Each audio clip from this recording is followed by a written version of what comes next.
Ġie mħabbar proġett ġdid ta' riċerka raba wieħed din is-sena bilan li jikkumbatti l-problemi tad-dijabete, ulċeri dijabetiċi tas-saqajn u l-kolesterol f'pajjiżna.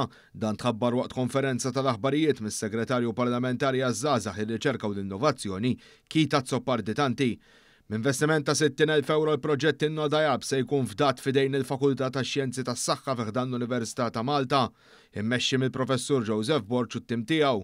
Bir-rata allarmanti ta' każijiet ta' dijabete f'pajjiżna li jdaħħaq 11% tal-adulti fost l-ikbar rata fl-Ewropa, dan il-proġett se jara li jindirizza din il-problema sabiex itejjeb il-kwalità ta' ħajja tan-nies. Permezz ta' avvanzi teknoloġiċi u testijiet bioloġiċi ġodda, dan il-proġett se jwassal għal iktar veloċi u jonqsu l-amputazzjonijiet ikkawżati mid-dijabete u l-kolesterol.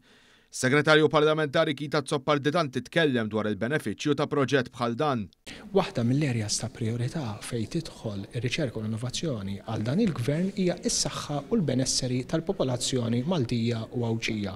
U nafu li l-marda jew il-kondizzjoni tad-dijabete tolqot lil numru kbir ta' nies.